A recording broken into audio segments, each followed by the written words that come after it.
Hello. Hi students, how are you? I hope आपकी study अच्छे से चल रही है। लिविंग ऑर्गेनिजम्स और नॉन लिविंग थिंग्स के अंदर there are different kind of the differences. Metabolism, the essential chemical reactions which are very essential for the life and their existence called the metabolism, जैसे कि न्यूट्रिशन, रेस्पिरेशन, डाइजेशन, एक्सक्रीशन। नहीं करेंगे तो life possible नहीं हो पाएगी। But कुछ ऐसी रिएक्शंस हैं बॉडी के अंदर, या ये कह सकते हैं कि मेटाबॉलिक रिएक्शंस के अलावा भी कुछ केमिकल रिएक्शंस और एक्टिविटीज है बॉडी के अंदर किसी भी लिविंग ऑर्गेन्स में, भले वो यूनिसेल हो या मल्टीसेल हो। ये इतनी ज्यादा जरूरी नहीं होती, एसेंशियल्स नहीं होती। कोई यदि रिप्रोडक्शन नहीं करेगा तो मर नहीं जाएगा। ट्रांसजेंडर्स इसका बेस्ट एग्जांपल्स। एक हनीबी के अंदर, जिसको हम हेल्पर हनीबी कहते हैं, वो एक्चुअली होती फीमेल है, but they are not able to perform any reproductive activities. So reproductive को यानी रिप्रोडक्शन को हम एक एसेंशियल रिएक्शंस या एसेंशियल एक्टिविटीज नहीं मान सकते।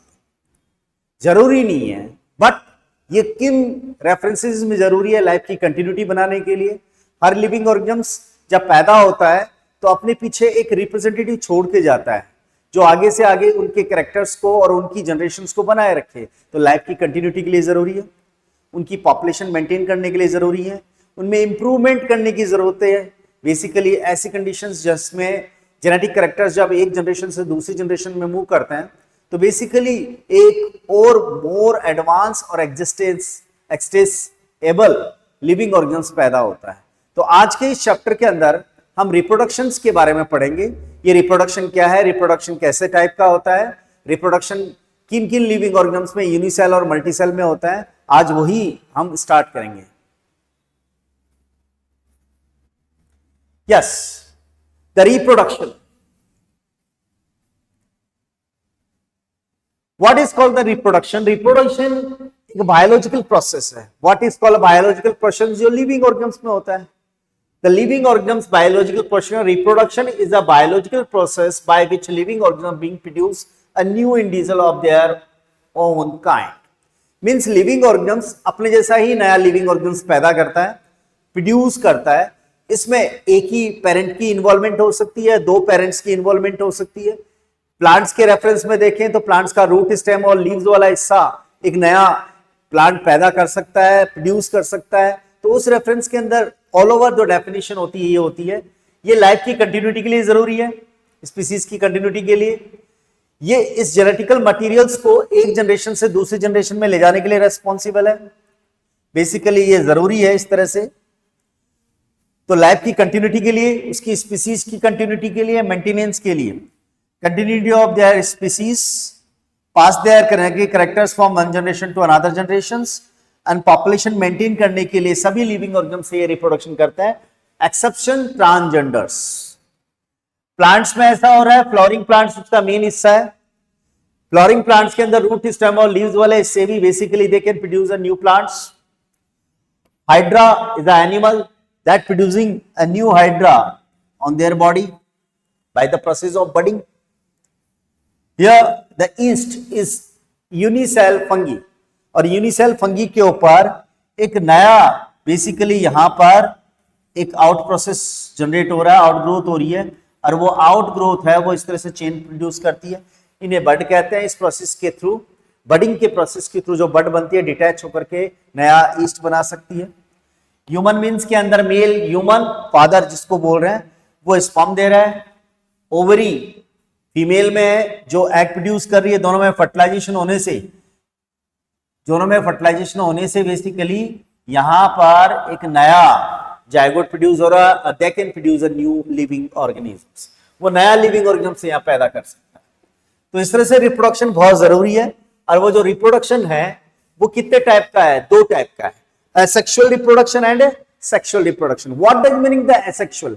एसेक्सुअल मीन्स उनमें सेक्सुअल पार्ट्स का इन्वॉल्वमेंट नहीं है। एक सिंगल पेरेंट ही अपने जैसा एग्जैक्ट आइडेंटिकल कॉपी प्रोड्यूस करता है, और जो एग्जैक्ट आइडेंटिकल कॉपी होती है उसमें जेनेटिकल लेवल और डीएनए लेवल पर इतना सा भी डिफरेंस नहीं होता। मींस एग्जैक्ट कॉपी बनेगी उनके पेरेंट्स की। तो ये जो एग्जैक्ट कॉपी उनके पेरेंट्स की बनती है, उस रेफरेंस के अंदर हम कह सकते हैं कि this is a type of living organisms, this is the type of reproduction in which new living organisms are produced by a single parent or offsprings are exact copy to their parents, or such types of the exact copy living organisms that being produced by a single parent, that is called clones. तो clones आपने देखा होगा amoeba unicell है, amoeba unicell है, equal दो parts में divide हो जाता है और इक्वल दो पार्ट्स में डिवाइड होकर के न्यू अमीबा पैदा कर देता है। इसको हम बोलेंगे डॉटर अमीबा और इसको बोलेंगे मदर अमीबा। और ये डॉटर और मदर अमीबा के बीच में आइडेंटिटी ये है कि जैसे जीन्स इसकी मदर में है एग्जैक्टली वैसे के वैसे जीन्स यहाँ पे भी है। तो जीन्स लेवल पर ये जो दोनों अमीबा पैदा हो रहे हैं, they are identical to their mother और पेरेंट्स। सो हम ये जो नए हाइड्रा पैदा हो रहे हैं, these are also called clones. Sexual reproduction, जहां पर पता चल रहा है सेक्सुअल मींस दो पेरेंट्स है, टू पेरेंट्स आर इन्वॉल्व, इसलिए इस कंडीशन को हम बोलेंगे बाय पेरेंटल कंडीशंस। और इसमें मिक्स हो रहा है दोनों genetic materials, father and mother. Father से जो जेनेटिक मटेरियल आ रहा है गैमेट्स की फॉर्म में, और मदर से जो जेनेटिक मटेरियल आ रहा है गैमेट्स की फॉर्म में, इन दोनों ही गैमेट्स की फॉर्म में आने वाले मिक्स हो रहे हैं एक जगह पर, और मिक्स होने से नया न्यू स्प्रिंग्स पैदा हो रही है, नया लिविंग ऑर्गेनिज्म पैदा होगा। जो नया लिविंग ऑर्गेनिज्म पैदा होगा वो अपने ना मदर के एग्जैक्ट कॉपी होगा ना फादर के एग्जैक्ट कॉपी होगा, means they will quite differ from their parents. और इस तरह से वो क्लोज तो हो ही नहीं सकता, ये आइडेंटिकल भी नहीं हो सकता, तो they can't be clones. So the mixing of characters में lead to the small differences, और these differences are belonging to their genes. तो इसको कहेंगे जेनेटिक वेरिएशंस। ये जेनेटिक वेरिएशंस आएंगी, और जो जेनेटिक वेरिएशंस आएंगी वो उसकी वजह से पेरेंट्स से प्रोड्यूस होने वाला न्यू वंस एग्जैक्ट कॉपी ना होकर के क्वाइट डिफरेंट होगा। इस तरह की जेनेटिक वेरिएशंस होती हैं। तो ये जेनेटिक वेरिएशंस बेसिकली यहां पर प्रोड्यूस हो रही है types of the living organisms के अंदर। तो types of living organism, types of the sexual और एसेक्सुअल रिप्रोडक्शन के अंदर हमने इस बेसिस से भी बताया कि सिंगल पेरेंट है या डबल पेरेंट है, जेनेटिकली आइडेंटिकल न्यू ऑफस्प्रिंग्स पैदा हो रही हैं या डिफरेंट पैदा हो रही है। तो एक साइड में एसेक्सुअल रिप्रोडक्शन और एक साइड में सेक्सुअल रिप्रोडक्शन, दो अलग अलग टाइप्स पड़े। सबसे पहले हम स्टार्ट कर रहे हैं एसेक्सुअल रिप्रोडक्शन।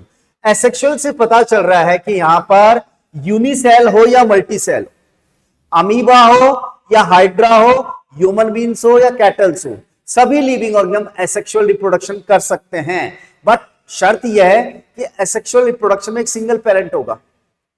जो सिंगल पेरेंट देगा अपनी रिप्रेजेंटेटिव सेल्स बनाएगा, और वो सेल्स बिना फर्टिलाइजेशन के न्यूवंस पैदा करती हैं, और वो जो न्यूवंस पैदा करती हैं वो एग्जैक्ट कॉपी होती है अपने पेरेंट्स की। इस तरह से एसेक्सुअल रिप्रोडक्शन एक फास्ट प्रोसेस है। उस फास्ट प्रोसेस के थ्रू यूनिसेल हो या मल्टीसेल लिविंग ऑर्गेनिज्म्स हो, they can produce their exact new offsprings. वो ऑफस्प्रिंग्स बिल्कुल एग्जैक्ट कॉपी होगी उनके living organism. Asexual mode of reproduction seen in a many unicellular organism like bacteria, amoeba and yeast, सब में हो सकता है। रिप्रोडक्शन जरूर है, असेंशियल नहीं है, लाइफ की सस्टेनेबिलिटी एग्जिस्टेंस के लिए जरूरी नहीं है, बट लाइफ के साथ साथ बेसिकली अदर फंक्शंस होते हैं, पर रिप्रोडक्शन इतना ज्यादा जरूरी नहीं है। ये मल्टीसेल लिविंग ऑर्गेनिज्म जैसे हाइड्रा और स्पंज, इनमें भी होता है।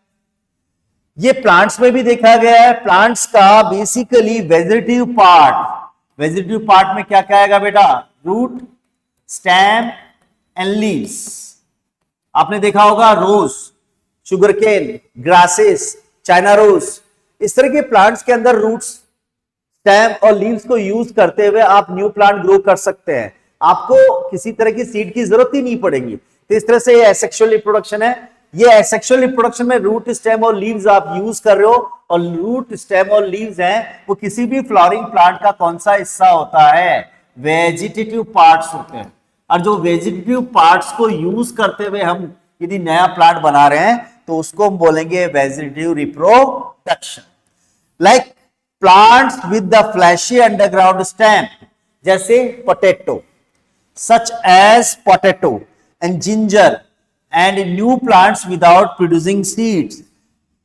जब भी कभी हमें नया प्लांट उगाना है तो बेसिकली आपने किचन वगैरह में देखे होंगे, किचन के अंदर है वो पोटैटो, ये पोटैटो है।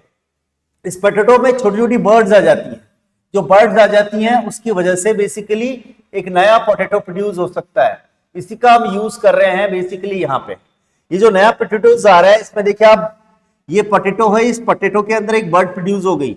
इस बर्ड का हिस्सा काट करके जमीन में लगा दिया जाए तो नया पोटैटो उग सकता है। तो इस तरह से ये एक स्टेम का पार्ट है, अंडरग्राउंड है, बर्ड प्रोड्यूस हो रही है, बर्ड का कटिंग करके नया प्लांट प्रोड्यूस कर सकते हैं। ये स्टेम है इसलिए वेजिटेटिव पार्ट है। इस तरह से नया प्लांट प्रोड्यूस किया जा सकता है विदाउट एनी रिस्क और विदाउट एनी फेलियर पोजिशंस। तो ये फेलियर पोजीशन के बगैर ऐसा किया जा सकता है। तो इस तरह से हो सकता है। और क्या चीजें हैं देखें अपन, तो वेजिटेटिव रिप्रोडक्शन हो गया, वेजिटेटिव पार्ट्स को यूज किया जाए प्लांट्स के, रूट स्टेम और लीव्स को यूज करते हुए, तो वेजिटेटिव रिप्रोडक्शन होगा। इस तरह से यहां पर जो प्रोड्यूस हो रहा है underground stem such as potato, ginger, sprouts, इनमें हो सकता है। मनी प्लांट्स के अंदर है वो, ये किया जा सकता है। शुगर कैन में किया जा सकता है। इनके छोटे छोटे स्टेम के टुकड़े जमीन में लगा दिए जाए 45 एंगल पे, ऐसे इसे स्टेम का ये टुकड़ा है, स्टेम का ये टुकड़ा है। यदि जमीन पर यहां से इसके नोड वाला हिस्सा होना चाहिए। आपने देखा होगा शुगर कैन के ऊपर जॉइंट्स होते हैं, उन जॉइंट्स वाले हिस्से पर बर्ड्स होती हैं और वो बर्ड ग्रो करके नया प्लांट प्रोड्यूस कर सकती है। तो इस तरह से ये बनाया जा सकता है। इसके अलावा क्या है, इसके अलावा बेटा जी ये है ब्रायोफिलम, ये ब्रायोफिलम है। इस ब्रायोफिलम में देखिए आप, ये प्लांट है, ये प्लांट का लीफ वाला पोर्शन है। इस लीफ वाले पोर्शन के अंदर देखिए यहाँ पर, जब भी प्लांट की लीव्स पुरानी हो जाती है, डिटैच हो जाती है अपने न्यू प्लांट से बिल्कुल, तो ऐसी कंडीशन के अंदर ये प्लांट का पोर्शन जो लीफ का है, इसके इस वाले जो रिजेस वाले हिस्से हैं उस पर स्पेशल टाइप की बर्ड्स होती हैं। ये जो बर्ड्स होती हैं वो जनरेट होकर के नया प्लांट प्रोड्यूस कर सकती हैं। जब ये लीव्स अपने मेन प्लांट से डिटैच होती हैं उस टाइम के बाद में इनके लीव्स वाले कॉर्नर्स में स्पेशल टाइप की बर्ड्स होती हैं। तो ये लीफ है, लीफ वाले पोर्शन से नया प्लांट प्रोड्यूस कर सकते हैं। जिंजर, जिंजर का एक तरह से ये एक मॉडिफाइड स्टेम है जो जमीन के अंदर होता है। सैंड वाले हिस्से के अंदर होने पर एक मॉइस्चर गेन करके यहां से इसके जॉइंट वाले हिस्से से क्या प्रोड्यूस हो जाती है, बर्ड्स, और इस तरह से नया प्लांट प्रोड्यूस किया जा सकता है। तो ये वेजिटेटिव रिप्रोडक्शन क्या हुआ, वेजिटेटिव रिप्रोडक्शन एक तरह का रिप्रोडक्शन है जिसमें कोई भी लिविंग ऑर्गेनिज्म रूट स्टेम और यानी कि जितने भी फ्लावरिंग प्लांट्स है रूट स्टेम और लीव्स वाले हिस्से से अपना नया प्लांट प्रोड्यूस कर सकते हैं। तो ये वाला हिस्सा हो गया। तो यहां देखिए बेटा, bryophyllum leaves sprout tiny plantlets which eventually grow in the new plants। तो एक तरह से ये वेजिटेटिव रिप्रोडक्शन क्या हुआ, वेजिटेटिव रिप्रोडक्शन रूट स्टेम और लीव्स को बहुत से प्लांट्स नया प्रोड्यूस करने में यूटिलाइज कर सकते हैं। तो इस तरह का फिनोमेनन बेसिकली ये कहलाता है बेटा जी वेजिटेटिव रिप्रोडक्शन। वेजिटेटिव रिप्रोडक्शन को और डिटेल करें थोड़ा अपन, जब डिटेल करें तो कौन सा फिनोमेनन कौन सी चीज आती है देखते हैं अपन यहाँ पे। This is called vegetative reproduction, vegetative propagation। It's also called the vegetative propagation। इसको vegetative propagation के नाम से भी जानते हैं। New plants arise from vegetative parts। vegetative parts क्या है, root, stem, leaves, यानी mainly ये highly developed plant होंगे उनके अंदर किया जाता है। Means parts of the plants that can produce new plants। Basically ये चीजें जमीन के अंदर भी हो सकती है, किसी बॉटल में न्यूट्रिशन मीडियम में कल्चर मीडियम में भी हो सकती है, ठीक है। It involve only one parents and hence produce genetically identically individuals called the clones. अभी हमने बोला था सेक्सुअल रिप्रोडक्शन में एक सिंगल पेरेंट होता है, इसमें रूट स्टेम और लीव्स को यूज करके एक सिंगल पेरेंट से नया प्लांट प्रोड्यूस कर सकते हैं। मींस ये क्लोन्स होंगे, क्लोन प्रोड्यूस किए जाएंगे। Root, stem, leaves are vegetative parts of the plant which can be used for the vegetative propagation or vegetative reproduction। vegetative propagation in a higher plants, higher plant कौन से हैं, जिनको बोलते हैं flowering plant, जिनमें flowers उगते हैं, और इनकी कैटेगरी होती है जिनको कहते हैं angiosperms. Angiosperm basically commercial usable plants जो पॉपुलेशन की बहुत बड़ी डिमांड को कंप्लीट करते हैं, उनको शॉर्ट और स्वीट तरीके से वेजिटेटिव पार्ट्स को यूज करके नया प्लांट प्रोड्यूस किया जा सकता है। एक बेनिफिट और एडवांटेज यह है कि इनके सीड्स नहीं होने की कंडीशन में नए प्लांट्स ग्रो किए जा सकते हैं। ये एंजियोस्पर्म प्लांट्स हैं और ये एंजियोस्पर्म प्लांट्स बेसिकली इस तरह से किए जा सकते हैं। और कौन कौन से मेथड्स हैं जिनके थ्रू वेजिटेटिव प्रोपगेशन किया जा सकता है? अभी हमने बात करी कि वेजिटेटिव प्रोपगेशन हो रहा है। कुछ प्लांट जैसे शुगर कैन है, पोटैटो है, बेसिकली ग्रासेस है, मिंट है, ब्रायोफिलम है, ये नेचुरली अपना प्रोसेस कर सकते हैं। बट देखने वाली बात है कि इंप्रूवमेंट ऑफ फूड रिसोर्सेज के हिसाब से ऑप्शंस ढूंढने की जरूरत है, फूड के ऑप्शंस ढूंढने की जरूरत है। तो ऐसी कंडीशन में कुछ कमर्शियल प्लांट्स को पॉपुलेशन की बड़ी डिमांड को कंप्लीट करने के लिए आर्टिफिशियली प्रोपगेशन भी करवाया जाएगा। तो इस हिसाब से आर्टिफिशियल और नेचुरल दो टाइप के प्रोपगेशन यहां पर बनते गए। सबसे पहले बात करें यहां पर how vegetative propagation in plants helps in agriculture. Agriculture के अंदर ये प्लांट्स किस तरह से एक बेनिफिशियल्स हो सकते हैं, कि किस तरह से आपको ये बेनिफिट दे सकते हैं। उन बेनिफिट्स पर्पज के हिसाब से देखा जाए तो ये जेनेटिकली आइडेंटिकल इंडिविजुअल पैदा होते हैं। यदि कोई प्लांट है बहुत अच्छा प्रोडक्शन दे रहा है, क्वालिटी वाइज अच्छा है, प्रोडक्शन भी अच्छा है, उसके अंदर मिनरल्स भी अच्छे हैं, विटामिन लेवल भी अच्छा है, तो उसके रूट, स्टेम एंड लीव्स तीनों को यूज करके वैसे ही प्योर प्लांट बनाए जा सकते हैं। प्योर प्लांट बनाए जा सकते हैं। This natural process has been adapted by the scientists and horticulturists to develop several methods of the vegetative propagation, such as a cutting, जिसमें स्टेम, लीव्स और रूट के टुकड़े जमीन पे लगा करके प्लांट को ग्रो किया जाता है।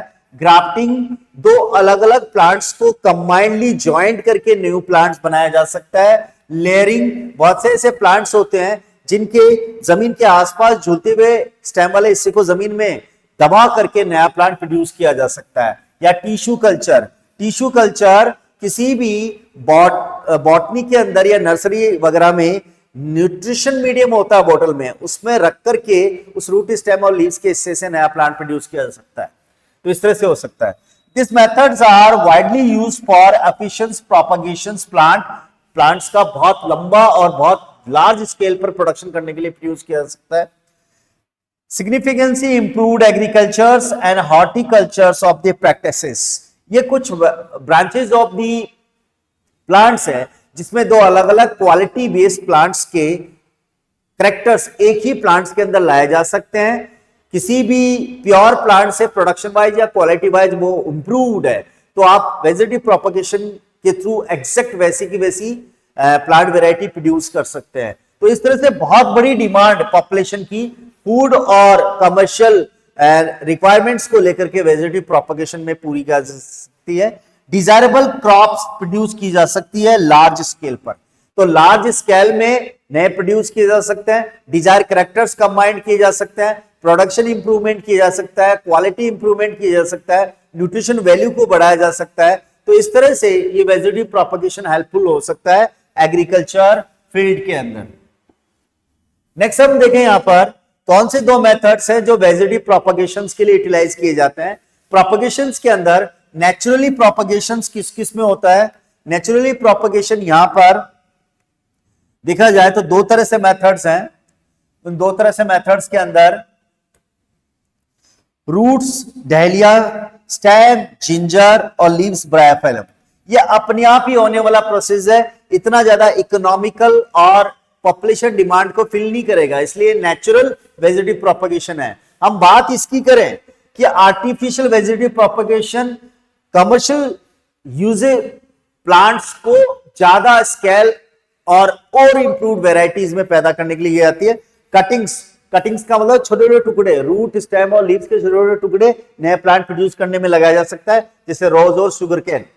लेयरिंग के अंदर क्या किया जाएगा?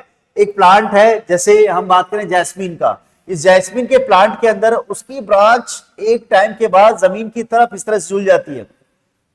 तो ये जो जमीन की तरफ झूली हुई प्लांट की रूट, ये स्टेम वाला ब्रांच वाला हिस्सा है, वो जमीन के अंदर सॉइल के अंदर उसको यदि दबा दिया जाए तो नया रूट्स वगैरह प्रोड्यूस करने से एक लाइव प्लांट पे नया लाइव प्लांट प्रोड्यूस किया जा सकता है। ये जैस्मिन में होगा। ग्राफ्टिंग में क्या किया जा रहा है, एक रूटेड प्लांट है जिसमें रूट्स में ग्रो किया हुआ है, उसको दूसरे स्टेम वाले हिस्से को, दूसरे प्लांट के स्टेम वाले हिस्से को यहाँ फिक्स किया जाए। जैसे हम रोज के अंदर ऐसा कर सकते हैं, मैंगो में ऐसा कर सकते हैं। तो दो अलग अलग प्लांट्स के अंदर जो कैरेक्टर्स हैं, उनकी क्वालिटीज है, वो एक ही प्लांट में लाए जा सकते हैं। इसे ग्राफ्टिंग मेथड कहते हैं। और टिश्यू कल्चर, ऑर्किड्स प्लांट्स होते हैं, ये ऑर्किड्स फ्लावर्स के प्लांट्स होते हैं, उनको किसी न्यूट्रिशन मीडियम में रख करके रूट स्टेम और लीव से नए प्लांट प्रोड्यूस किए जा सकते हैं। इसको टिश्यू कल्चर के नाम से जानते हैं। नेक्स्ट बात करें अपन यहां पर methods of propagation. Vegetative propagation के अलग अलग मेथड्स हैं। अभी मेथड्स के रेफरेंस में बात करिए कि डिफरेंट 4 टाइप के मेथड्स हैं। सबसे पहला कटिंग। कटिंग का मतलब टुकड़े, छोटे छोटे टुकड़े। ये जो छोटे छोटे टुकड़े पैदा किए जा रहे हैं बेसिकली वो नए प्लांट्स के अंदर इस सेंस के अंदर प्रोड्यूस किए जा रहे हैं, यूज किए जा रहे हैं, क्योंकि इस तरह के प्लांट्स में नेचुरली सीड होते नहीं है, होते हैं तो नया प्लांट प्रोड्यूस करने में यूटिलाइज नहीं की जा सकते। तो पहला मेथड हो गया वेजिटेटिव प्रोपगेशन का, कटिंग। इसमें शूट का कट नया प्लांट ग्रोइंग सीजन्स के अंदर लगाने में यूज किया जा सकता है। यहां शुगर कैन देखिए, ये शुगर कैन के अंदर देखिए, यहां पर ये शुगर कैन है। इस शुगर कैन के अंदर ये छोटे छोटे जॉइंट्स हैं जिनको हम बोलते हैं नोड। इस नोड पर खास तरह की एक बड होती है, खास तरह की बड होती है। इस बड को यूज किया जा सकता है। कैसे इस बड को यूज किया जा सकता है, जैसे ये जॉइंट वाला हिस्सा नोड है शुगर कैन में, बीच वाला हिस्सा है इंटरनोड। इस वाले हिस्से के अंदर ये बीच में से कट लगा करके इसको यहां से यहां तक काटा जाता है। तो यहां से यहां तक काटा जाएगा तो कटिंग में ये वाला पोर्शन बनेगा इस तरह से। अब इसको जमीन में टेढ़ा लगाएंगे ऐसे करके और उसको इस तरह से डंप कर देंगे जमीन के अंदर और मॉइस्चर वगैरह इसको देंगे। तो मॉइस्चर देने से क्या होगा, इस जगह पर जो बड है वो जर्मिनेट होगी और जर्मिनेट होकर के नया शुगर कैन प्लांट बना दे। ऐसा ही किया जा सकता है रोज में, ऐसा ही किया जा सकता है ब्रायोफिलम में। पर हम कटिंग्स के अंदर जनरली देखा जाए तो वैल्यूएबल प्लांट्स को जो कमर्शियल नीड को कंप्लीट करते हैं या पॉपुलेशन की बहुत बड़ी डिमांड को कंप्लीट करते हैं, उस तरह से उनको यूज किया जा सकता है to grow a new plants, to produce a large scale plants in a short form और बिल्कुल शॉर्ट प्रोसेस के through, fast. Shoot is cut from a plant at the end of the growing season, growing region. Leaves are removed from the lower half of the cuttings. The cuttings is inserted half its length into the soil mixed with the compost. Angles of insertion 45 से 60 degree के बीच में ऐसे लगाया जाता है। ये 45 degree का जो एंगल है उस पर लगाया जाता है, जिससे क्या है कि इस जॉइंट पर जो बर्ड्स हैं वो बिना टाइम वेस्ट करे, बिना किसी तरह के फेलियर की कंडीशन में नीचे और ऊपर की तरफ क्या बनाए, शूट और रूट बनाए। ऐसा करवाया जा सकता है शुगर कैन में। इसमें आपने सीड नहीं देखे हैं कभी भी, रोज में और ब्रायोफिलम और साथ में जैस्मिन प्लांट, ये शुगर कैन और रोज में ये हो सकता है। तो कटिंग्स का मतलब small pieces of root stem और leaves can be used to new generate a new plant को नया प्रोड्यूस करने के लिए ऐसा किया जा सकता है। कटिंग के बाद में है नेक्स्ट वाला मेथड जिसको हम कहते हैं ग्राफ्टिंग। ग्राफ्टिंग में दो अलग अलग वेराइटीज ऑफ प्लांट्स, यानी कि मैंगो की 2 वेराइटी हो सकती है, लेमन की 2 वेराइटी हो सकती है, रोज की 2 वेराइटीज हो सकती है। उन दोनों के कैरेक्टर्स स्टेम को यूटिलाइज करते हुए यदि मिक्स कर लिया जाए और मिक्स करने के बाद में उनको एक यूनाइटेड प्लांट की तरह ट्रीट किया जाए तो दोनों कैरेक्टर एक ही प्लांट में लाए जा सकते हैं। कैसे देखें एक बार इसको। यहां पे क्या किया जा रहा है, एक प्लांट लेते हैं जो गमले में लगा हुआ है,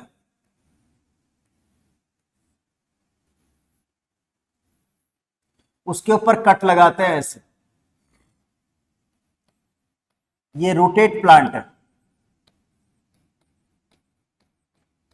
हम एग्जांपल ले सकते हैं रोज का। इस स्टेम वाले हिस्से को कहेंगे स्टॉक। इसी करेक्टर को मिक्स करने के लिए किसी दूसरी वैरायटी प्लांट रोज का अपर पोर्शन लेंगे स्टेम का, जिसपे लीव्स लगी होगी, लीव्स तो यहां पे भी लगी रहेंगी, और इसको शिफ्ट किया है यहां पे और इसको अच्छे से बांध दिया है। इस तरह से इस प्लांट और इस प्लांट, ये जो अपर पोर्शन है वो जो दूसरे प्लांट से रिमूव किया गया है, ये भी रोज ही है।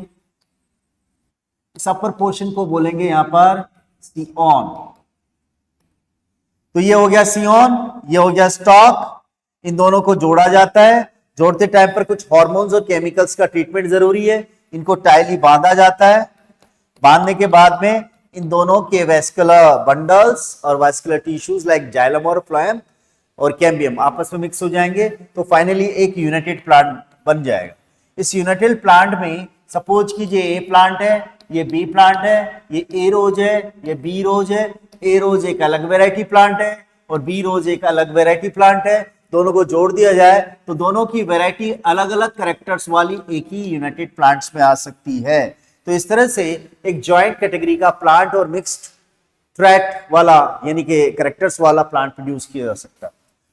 Two plants are use, plant A and plant B. Plant A जो रोटेट होता है उसको बोलते हैं स्टॉक, ये वाला stock. Stem piece from the another plant, ये अनदर प्लांट से स्टेम जो ऊपर की तरफ लेके आ रहे हैं उसी को कहते हैं सीओन। A slit of would be made in the twin A, twin A एक के अंदर इस तरह का एक स्लिट बनाया जाता है। ये स्लिट बनाया गया है ऐसे। प्लांट बी को इसमें शिफ्ट कर देते हैं टुकड़े को। Wound is covered with a cloth और कीप क्वाइट पिस्ट। कीप से उसको थोड़ा सा कैप करना जरूरी है, इसलिए केमिकल ट्रीटमेंट जरूरी है। प्लांट बी ग्रो करेगा ए के रूट्स, ये जो ऊपर से आ रहा है वो प्लांट बी है, नीचे जो प्लांट ए है, ए के ऊपर कौन ग्रो करेगा? B plant. दोनों के कैरेक्टर्स मिक्स हो जाएंगे। एग्जाम्पल, वाइल्ड रोज पर आप येलो और पिंक रोज उगा सकते हैं, दोनों के कैरेक्टर मिक्स हो जाएंगे, मिक्स कलर वाले फ्लावर्स प्रोड्यूस किए जा सकते हैं। मोस्ट ऑफ जो ग्राफ्टिंग है वो हायर प्लांट्स में ही पॉसिबल है। हायर प्लांट से मतलब यहां पर क्या है? हायर प्लांट से मतलब इस तरह के प्लांट्स जिनमें सीड बनते हैं, फ्लावर बनते हैं, उन प्लांट्स के अंदर, और स्पेशली सीड और फ्लावर वाले प्लांट्स के अंदर कौन से? जिनको बोलते हैं डाइकोट। डाइकोट, क्योंकि डाइकोट के अंदर ही क्या होती है? कैम्बियम होती है, और ये कैम्बियम सेकेंडरी मेरिस्टेम है। ये सेकेंडरी मेरिस्टेम क्या हेल्प करेगी?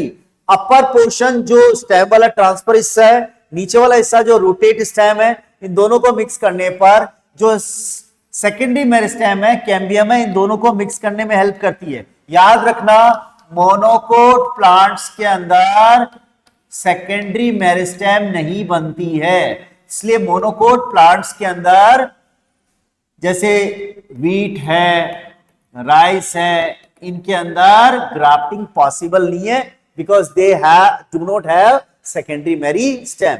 यहां पर डाइकोट प्लांट्स के अंदर सेकेंडरी मेरिस्टेम है, इसलिए दोनों अपर यानी कि स्टेम और नीचे वाला हिस्सा, ये दोनों स्टेम जॉइंटली यूटिलाइज किए जा सकते हैं। तो grafting is most successfully in a dicotyledonous woody plant, यानी जो डाइकोट है जिनके सीड के अंदर दो अलग अलग कोटिलेडन्स हो सकते हैं उनमें, because they continue vascular cambium secondary meristem, उनमें सेकेंडरी मेरिस्टेम होती है, कंटेन है, इसलिए basically they can grow like a United plant, नए प्लांट की तरह प्रोड्यूस हो जाता है। That's been it. नेक्स्ट ले बेटा, प्रोपगेशन का नेक्स्ट पार्ट है मेथड। मेथड है वो है लेयरिंग। लेयरिंग में ये प्लांट देखिए, यहां पर जैस्मीन है। इस जैस्मीन प्लांट्स के अंदर देखिए, इसके एरियल जो शूट वाला हिस्सा है, एरियल प्लांट वाला जो हिस्सा है, ये वाला, ये ग्रो करने के बाद, वजनी होने के बाद ये नीचे जमीन की साइड में आ गया। जैसा प्लांट लगा है उसी फॉर्म के अंदर इसको जमीन में या तो अपने आप लग जाता है या इस तरह की फैसिलिटी कर देते हैं, अरेंजमेंट करते हैं कि थोड़ा सा वो जमीन के अंदर टच हो जाए। अब इस मेन प्लांट से जब ये कुछ टाइम के बाद में ग्रो करेगा तो इस मेन प्लांट से कट करके इसको सॉइल के साथ साथ नई जगह पे शिफ्ट करके नया जैस्मीन प्लांट बनाया जा सकता है, जिसमें एक ही पेरेंट के कैरेक्टर्स होंगे। तो नया जैस्मीन प्लांट है वह एग्जैक्टली यूनिक होगा, आइडेंटिकल होगा to the new old one plants. तो ये भी क्या हो गया, एक तरह का क्लोन हो गया। तो इस तरह से यहां पर ग्राफ्टिंग करवाई जा सकती है। तो फ्लेक्सिबल ट्विंग, जो फ्लेक्सिबल ट्विंग है वो प्रोड्यूस हो रही है यहां पे, जो फ्लेक्सिबल है, जो नीचे की तरफ आ रही है, जमीन की तरफ जो इसकी शाखा आ रही है, branch. A flexible twig is selected from a tree or shrub. जैसे लेमन के अंदर भी एग्जांपल कंसीडर किया जा सकता है।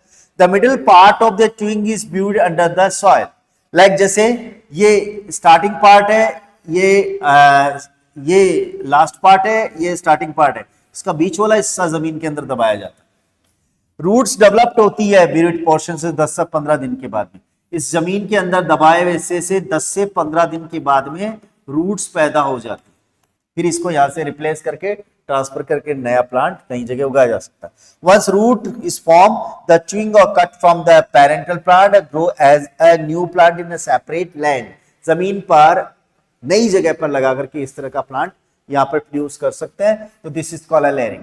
सो हम समझ सकते हैं, they are the different 3 types of vegetative propagation. Number 1 was cutting, number 2 grafting और नंबर 3 लेयरिंग। तो इस तरह के एग्जांपल्स यहां पर एग्जांपल के साथ में ये चीज अपन ने यहां पढ़ी है। नेक्स्ट बात करें बेटा, वेजिटेटिव प्रोपगेशन का 4th नंबर पॉइंट, जहां पर यदि आप एक स्मॉल प्लांट के टुकड़े से, स्टेम, रूट और लीव्स के से, या बहुत से प्लांट्स को ग्रो किया जा सकता पॉलन ग्रेन से, ठीक है। तो इन प्लांट्स को यदि आप किसी कल्चर मीडियम में, न्यूट्रिशन मीडियम में, जैसे ये बॉटल है, इसमें डाल करके नए प्लांट लगा सकते हैं। नॉट ओनली दिस, आप इससे million trillions numbers of plants को बना सकते हैं, इनकी कॉपी, हजारों कॉपियां बना सकते हैं। कैसे करेंगे ये चीज अपन समझे। यहां पे जो जमीन पे हो रहा है सारा सब कुछ एक न्यूट्रिशन मीडियम में कंप्लीट कर रहे हैं। इसमें क्या कर रहे हैं, सपोज कीजिए एक स्टेम का टुकड़ा है, स्टेम के टुकड़े से छोटा सा टुकड़ा लिया, एक छोटा सा टुकड़ा लिया, इस छोटे से टुकड़े को एक न्यूट्रिशन मीडियम में, टेस्ट ट्यूब में डाल दिया। थोड़े टाइम के बाद इस न्यूट्रिशन मीडियम के अंदर ये जो टुकड़ा है वो अपनी सेल्स को डी डिफरेंशिएट करता है। डी डिफरेंशिएट करने से एक क्लस्टर ऑफ सेल बनता है जिसको बोलते हैं कैलस।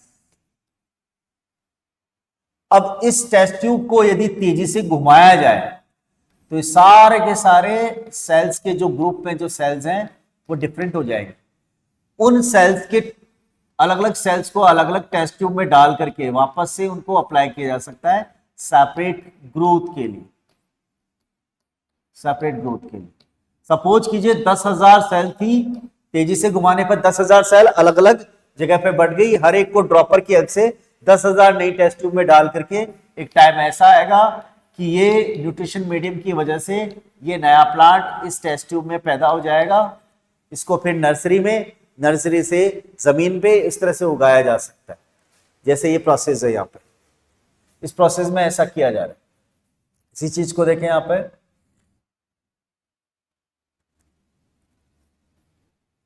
यहां पे किया जा रहा है। ये लीव्स का एक छोटा सा टुकड़ा है, ये लीव्स का छोटा सा टुकड़ा है।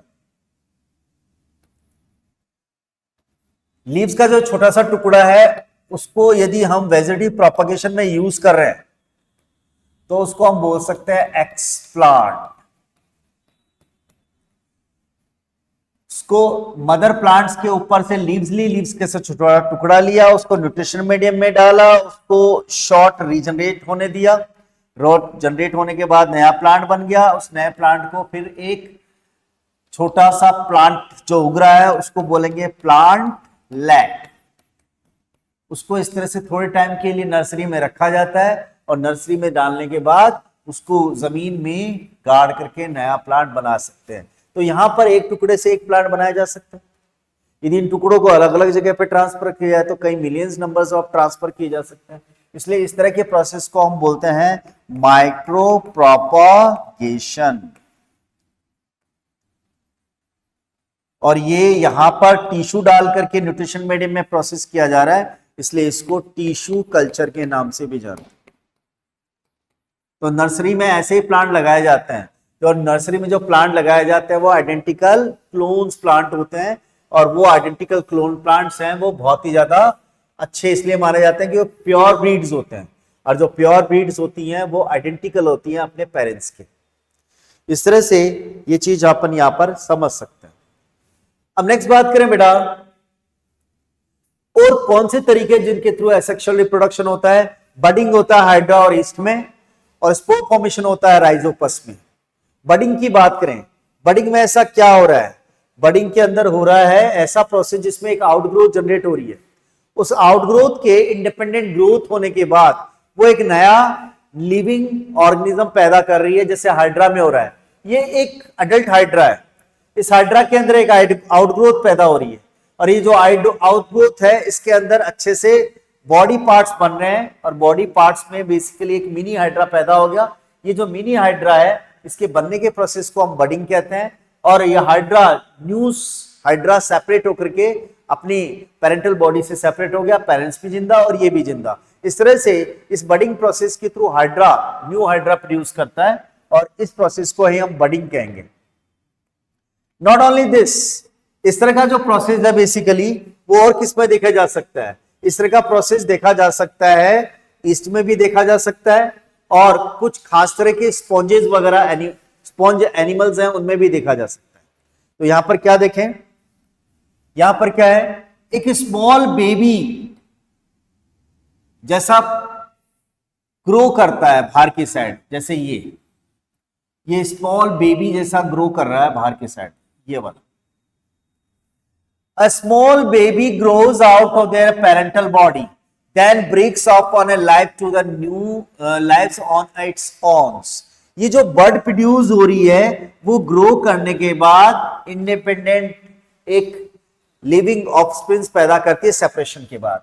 तो यहां शॉर्ट में क्या हो सकता है, बडिंग होने से सेल डिवीजन होता है। कौन सा सेल डिवीजन, माइटोसिस। याद रखना सेक्सुअल रिप्रोडक्शन में ओनली माइटोसिस होता है, जिससे फास्ट मेथड से आइडेंटिकल सिमिलर प्लांट्स, एनिमल्स और लिविंग ऑर्गेनिज्म पैदा किए जा सकते हैं। एक सिंगल पेरेंट है इसलिए किसी भी तरह का जेनेटिक मिक्सिंग यहां नहीं होगी, ठीक है। तो बडिंग से सेल डिवीजन हो रहा है, सेल डिवीजन माइटोसिस है, बड बन रही है, बड सेपरेट हो गई और न्यू लिविंग ऑर्गेनिज्म इंडिपेंडेंटली बन गया है। बड एनलार्ज होती है, सेपरेट होती है अपने पेरेंट बॉडी से, इंडिपेंडेंटली जिंदा रहेगी, पेरेंट्स भी जिंदा और बड भी जिंदा। This process called budding. Many birds can grow in a parent's body at the same time. Same time बहुत सारी बर्ड्स ग्रो कर सकती है। ईस्ट एक यूनिसेलुलर फंगी है, उसमें भी ऐसा हो रहा है। हाइड्रा एक मल्टीसेलुलर एनिमल है, उसमें भी ऐसा हो रहा है। तो बडिंग एक यूनिक माइटोटिक डिवीजन यहां पर हो रहा है। Not only this, budding asexual reproduction में पूरी तरह से यहां पर हो रहा है, ठीक है। यहां पर और थोड़ा सा डिटेल करें अपन, किसको लेकर के डिटेल करें, यहां पर डिटेल करते हैं अपन ईस्ट को लेकर के। ईस्ट की बात करें अब, ईस्ट एक यूनिसेलुलर फंगी है। उस यूनिसेलुलर फंगी के अंदर एक आउटग्रोथ पैदा हो रही है, और जो आउटग्रोथ पैदा हो रही है वो किस तरह से ग्रो करती है देखते हैं अपन। ये फंगी है, ये इसका न्यूक्लियस है, इस फंगी का नाम है ईस्ट। सिंगल सेल है इसलिए यूनिसेलुलर फंगी बोलेंगे इसको।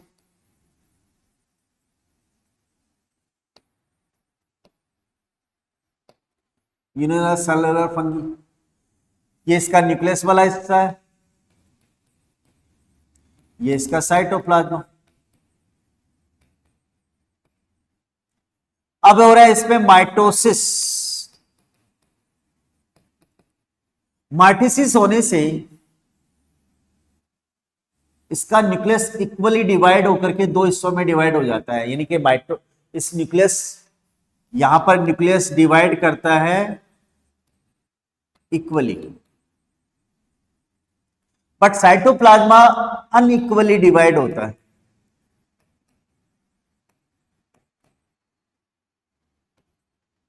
इनइक्वली, तो एक में तो साइटोप्लाज्मा इतना सारा हो गया, एक में कम हो गया, तो इस तरह से जो आउटग्रोथ निकल रही है उसको बड बोलेंगे, और इस बड बनने के प्रोसेस को बोलेंगे बडिंग। यहां पे अपन ने देखा कि ये जो बड बन रही है वो ब्रांच भी हो सकती है, अनब्रांच। कैसे? कंटिन्यू यही प्रोसेस चलता रहे तो बड की पूरी चेन बन सकती है, और ये जो बड बन रही है वो कई बार इस तरह से ब्रांच भी होती है।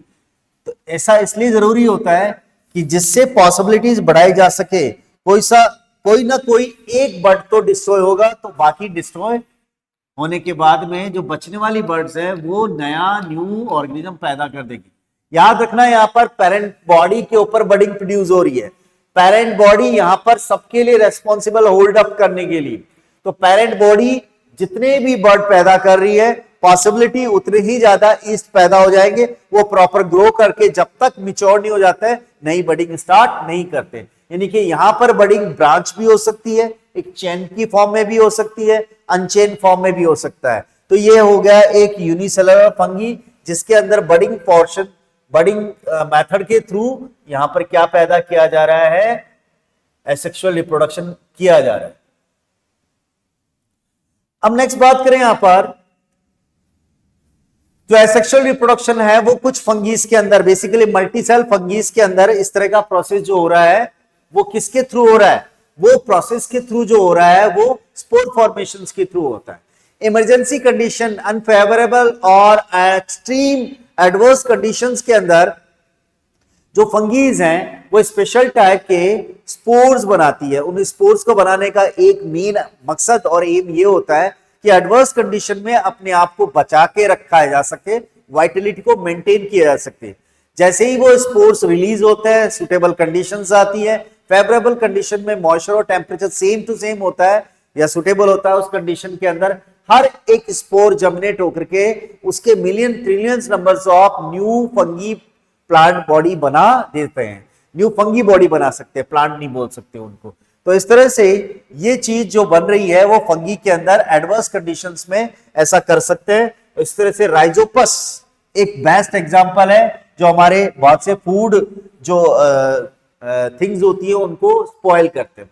या देखिए, जनरली ये फंगी इस तरह से ग्रो करती है, एडवर्स कंडीशन में इस पे इस तरह के क्लब जैसे स्ट्रक्चर्स प्रोड्यूस हो जाते हैं। क्लब जैसे स्ट्रक्चर प्रोड्यूस होने से इनके न्यूक्लियस में माइटोटिक डिवीजन होता है, और उस माइटोटिक डिवीजन होने से बहुत सारे न्यूक्लियस नए बन जाते हैं। जो हर एक न्यूक्लियस है वो थोड़ा थोड़ा साइटोप्लाज्मा लेकर के क्या बनाता है, स्पोर्स बनाता है। ये जो जॉइंट स्ट्रक्चर जिसमें सारे स्पोर्स बनते हैं, इस जॉइंट स्ट्रक्चर को, इस जॉइंट सेल को बोलेंगे स्पोरेंजियम। जब यहां पर ब्लास्ट होता है तो रप्चरिंग की वजह से ये स्पोरेंजियम टूट जाती है और सारे स्पोर्स फ्री होकर के in search of the suitable conditions they will able to in a future वो जर्मिनेट होकर के नया फंगी बॉडी बनाए। तो what is called spore formation? Fungi reproduce through the spores formed in a sac-like structure that is called sporangium. Fungal filaments और the hyphae, ये fungal filament है। इस फंगल फिलामेंट में एडवर्स कंडीशन के अंदर ये खास करके क्लब जैसे स्ट्रक्चर्स बनते हैं। इस क्लब जैसे स्ट्रक्चर में आगे बल्ब जैसा स्ट्रक्चर बनता है, उसको बोलते हैं स्पोरेंजियम, और इसमें बहुत सारे स्पोर्स बनते हैं। स्पोर्स क्या है? Tiny particles that float in the air grow into the new fungi when they land on a moist or nutrient rich surface. जितने भी इस स्पोरेंजियम के ब्लास्ट होने पर फ्री होने वाले स्पोर्स हैं, वो स्पोर्स मॉइस्ट और न्यूट्रिएंट्स वाली जगह पर जब गिरेंगे तो नया फंगी बॉडी प्रोड्यूस करते हैं। मोल्ड ऑन द ब्रेड के ऊपर आपने देखा होगा, ब्रेड के ऊपर बहुत सारे सिर्फ मोल्ड्स आ जाते हैं सेमी येलो कलर की, और वो पूरी की पूरी ब्रेड को खराब कर देते हैं। स्पोर्स मोल्ड पे होते हैं, स्पोर्स एयर में जाते हैं, मॉइस्ट सरफेस पे मिलते हैं और रैपिड उनकी ग्रोथ वापस से न्यू फंगी बॉडी की फॉर्म में हो जाती है। इस तरह से एक स्पोर फॉर्मेशन के थ्रू फंगी भी यहां पर ये प्रोड्यूस कर सकती है। तो बेसिकली ये एक तरह का फिनोमेनन हो गया। फाइनली देखें अपन, जो फंगी प्रोड्यूस हो रही है स्पोर फॉर्मेशन के थ्रू, वो किस तरह से फिनोमेनन कर रही है। यहां पर